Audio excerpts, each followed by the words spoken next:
हजारों multi level marketing companies operate कर रही हैं, जिसमें से कुछ जेन्युइन है और बहुत सारी ऐसी कंपनीज हैं जो कि स्कैम कर रही हैं। इनफैक्ट पास में भी ऐसी बहुत सारी कंपनीज हैं जिन्होंने पब्लिक के साथ में बहुत बड़ा स्कैम किया। उसके बाद में या तो वो कंपनीज बंद हो गई या उनके जो ओनर्स थे उन्होंने सारा पैसा इकट्ठा किया पब्लिक का और वो भाग गए। तो अब सवाल ये उठता है कि क्या सारी मल्टी लेवल मार्केटिंग कंपनीज जितनी भी है वो सब फ्रॉड है? ऐसा नहीं है, कुछ कंपनीज जेन्युइन भी है। लेकिन अब इस फर्क को कैसे किया जाए कि कौन सी कंपनी जेन्युइन है और कौन सी फ्रॉड है? तो आज हम यही काम करने वाले हैं। हम डिटेल में समझने वाले हैं कि कौन सी कंपनी जेन्युइन है और कौन सी फ्रॉड है। इसके बेसिस पे नहीं कि मुझे क्या लगता है या आपको क्या लगता है, बल्कि इसके बेसिस पर कि हमारी कंट्री का लॉ क्या कहता है। 28 दिसंबर 2021 को गवर्नमेंट का एक नोटिफिकेशन आता है जिसमें कि जितनी भी डायरेक्ट सेलिंग कंपनीज हैं उन सब के लिए प्रॉपर गवर्नमेंट ने कुछ रूल्स बनाए। मैंने डिटेल में इन सारे रूल्स को स्टडी किया और इसमें से कुछ इंपॉर्टेंट पॉइंट्स को हाईलाइट किया हुआ है जो हम सबके लिए एज कंज्यूमर समझना बहुत इंपॉर्टेंट है। इसमें कहा जा रहा है, no direct selling entity shell adopt any unfair trade practice in the course of its business or otherwise and shall abide by the requirements specified in any law for the time being in force. In other words, वो company जो भी आपको commit कर रही है अपने products या services को सेल करने से पहले या उस कंपनी को ज्वाइन करने से पहले, उसके बाद में उस कंपनी को उन सारे कमिटमेंट्स को पूरा करना ही पड़ेगा। अपनी एडवर्टाइजिंग के थ्रू या अपने डायरेक्ट सेलर नेटवर्क के थ्रू या किसी भी तरीके से वो कंपनी कोई भी किसी भी तरह का गलत कमिटमेंट करके आपको ज्वाइन नहीं करवा सकती है। अगर ऐसा वो कंपनी कर रही है तो इन रूल्स के अकॉर्डिंग वो बिल्कुल गलत है। अगेन एक बहुत इंपॉर्टेंट पॉइंट है यहाँ पर, every direct selling entity shall ensure that the advertisements for marketing of goods or services are consistent with the actual characteristics, access and usage conditions of such goods and services.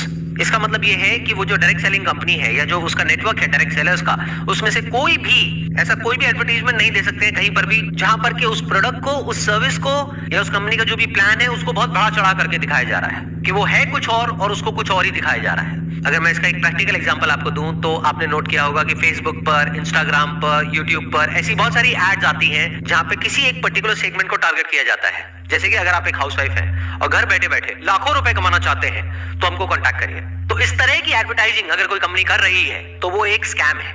अब ये एक point है जो बहुत important है समझने के लिए, मतलब कि डायरेक्टली या indirectly vouches for the authenticity of the goods और सर्विसेज सोल्ड और guarantees that such goods or services are authentic shall bear the liability in any action related to the authenticity of such goods or services. मतलब कोई भी direct selling company या उसके साथ में जो भी लोग जुड़े हुए हैं वो ऐसी कोई भी गारंटी नहीं दे सकते हैं या कोई भी ऐसा क्लेम नहीं कर सकते हैं जिसको बाद में वो पूरा ना कर सके। फॉर एग्जाम्पल, वो कंपनी आपको ये कह रही है कि होस्टिंग एआई वेबसाइट बिल्डर के साथ अपनी कल्पना को ऑनलाइन लाएं, कीमतें 139 रुपए प्रति माह से कि अगर आपने हमारी कंपनी को ज्वाइन किया और आप यहाँ से लाखों रुपए नहीं कमा सके तो आपके पैसे वापस हो जाएंगे। तो उस कंपनी को वो पैसे वापस करने ही पड़ेंगे। और यहाँ पर जो दो बहुत इंपॉर्टेंट वर्ड्स हैं वो है एक्सप्लिसिटली और इम्प्लिसिटली। मतलब कि या तो डायरेक्टली आपने गारंटी दी है या इनडायरेक्टली दी है, तब भी आप उस गारंटी को पूरी करने के लिए लायबल है। फॉर एग्जाम्पल, अगर कोई कंपनी आपको ये कहती है कि हमारा ये प्रोडक्ट है, ये सर्विस है, इसको आप परचेज करो, इसको परचेज करने के बाद में आपकी जो इनकम है वो 10 गुना बढ़ जाएगी।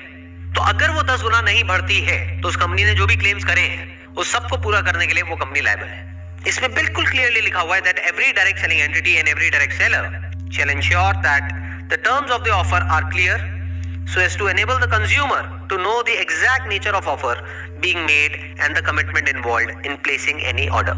मतलब यूजुअली ऐसी कंपनी में क्या होता है, ये आपके लिए एक तरीके का एक फनल बना देते हैं। यानी कि जब आप इन कंपनीज को ज्वाइन करते हो तो आपको कहा जाता है कि आपको सिर्फ 500 रुपए देना है या 1000 रुपए देना है। फिर वो 1000 रुपए देने के बाद में आपको पता लगता है कि आपको 5000 और देना है। फिर उसके बाद में आपको पता लगता है कि अब अगर अपने बिजनेस को आपको बढ़ाना है, आपको कमीशन चाहिए, तो आपको 5000 नहीं देना है, अब आपको 30000 देना है। एक तरह का एक ट्रैप बना दिया जाता है जहां पर आप अंदर जा करके फंसते ही चले जाते हो।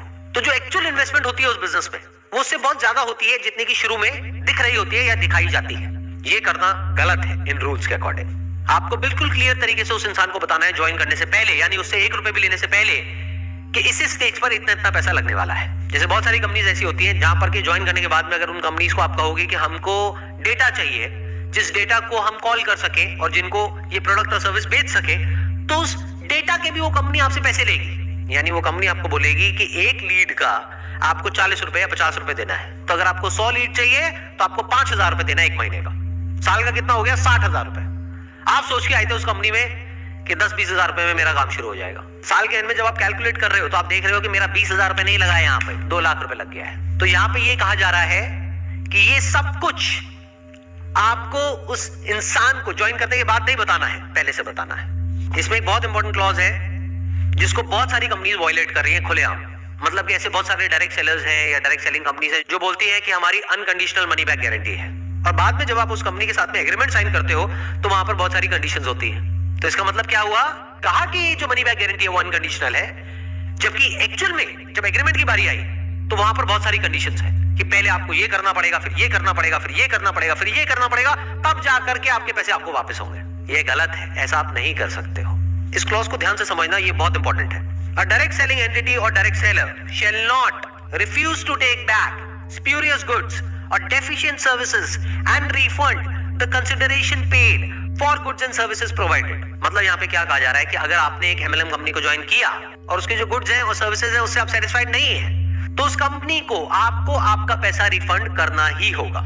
और यही सबसे बड़ा फर्क है एक जेन्युइन डायरेक्ट सेलिंग कंपनी में और एक फेक डायरेक्ट सेलिंग कंपनी में। जिस कंपनी को अपने प्रोडक्ट्स और सर्विसेज पे कॉन्फिडेंस होगा, उनकी जो मनी बैक गारंटी है वो अनकंडीशनल होगी। यानी कि वो कंपनी आपको ये नहीं बोलेगी कि आपने हमसे प्रोडक्ट खरीदा, सर्विस खरीदा, अब अगर आपको अपना पैसा वापस चाहिए तो आगे आपको इतने लोगों को और लेकर के आना पड़ेगा, तब आपको आपका पैसा वापस मिलेगा। अगर कोई कंपनी ऐसा बोल रही है तो वो एक स्कैम है। और यही बात जो मैंने अभी बोली है, ये आगे एक और क्लॉज में क्लियरली मेंशन्ड है।